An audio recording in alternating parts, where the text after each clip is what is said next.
How many of you know that a lot of times people do stupid stuff on the street? My goal is that at the end of my speech you already found valuable information that will help you to prevent being a possible target to an attacker. Now, let me quickly tell you why you should pay close attention to what I'm about to share with you. We all like to travel, right? How many of you don't like to travel? In that case, just give me the money you use for travel. I say this because when we travel, a lot of times we are targets, right?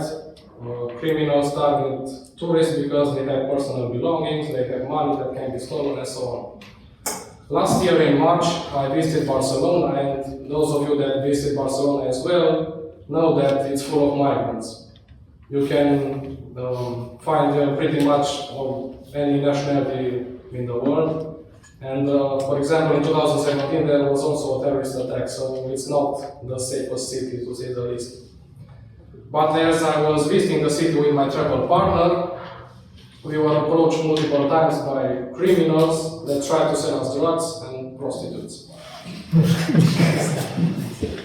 So today I want to share with you 3 things that people a lot of times either do mistakenly, either don't do at all.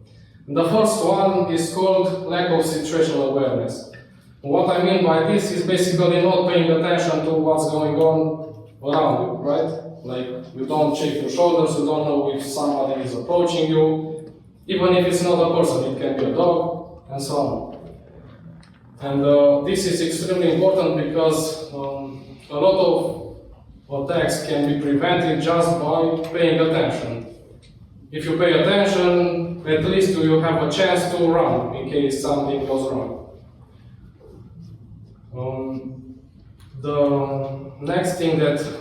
The second thing is, going back to the first one, there is a similarity between self-defense and other sports. For example, because I also play football, in football is this thing called scanning. And basically what it means is before I have to receive the ball from one of my teammates, I have to make sure that I have enough space in order to not lose the ball to one of my opponents. And because I already was familiar with this tip from football, it was way easier to integrate this self-defense tip into my life. The second thing that I want to share with you is walking in unsafe areas at night or doing activities that can be done during the day. I mean, in this case, obviously, we are going at some point to leave our home at night, and that's fine, but we should have a plan.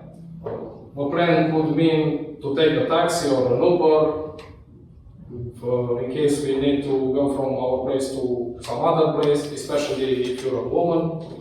It can be a good tip.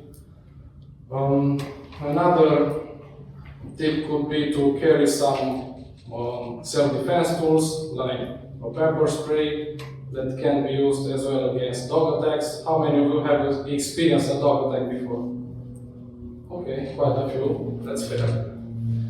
So the problem with carrying these tools is that you have to know how they work, because if you didn't try to use them before, you don't want to be stuck in a situation where, let's say, a dog is approaching you and you try to open the damn thing up and it doesn't open, so you can know what I'm talking about. The third thing that I want to share with you is having the wrong attitude. I see a lot of people on the street that have the wrong attitude. They are ego-driven a lot of times and they kind of feel the need to prove themselves, how much of a badass they are. Having the wrong attitude could mean to either getting too close to a few criminals or running your mouth. A lot of times I see people that just talk unnecessarily and later they get in trouble. This is extremely important because, for example, recently I saw a video in the UK. It was a guy in his 30s. He was going on the street. He had his baby in the stroller, and at some point he got too close to some migrants. he got in some verbal exchanges with one of them, and he approached one of those migrants that had a knife in his hand. In a matter of seconds, this guy got stabbed twice in the neck. Fortunately, he did not die, but he wasn't far from it either. The ambulance arrived on time and saved his life. Now, what can you learn from this? Well, I would like to start by saying that a lot of times there is this misinformation that you should be able to do some crazy Rambo moves, and it's not the case at all. You don't need to do spinning back kick and this type of stuff. Self-defense teaches people about avoiding conflict as much as possible. And it's extremely important because, as you don't know the potential aggressor, for example, he can carry a weapon, a knife, a gun, he can fight in case he has done some combat sports before, or he can have his friends nearby that are ready to jump and help him. So you don't want to be stuck in these situations. Always the best idea is to run, or to, even if you can fight, it's better to run. It's wiser to do it.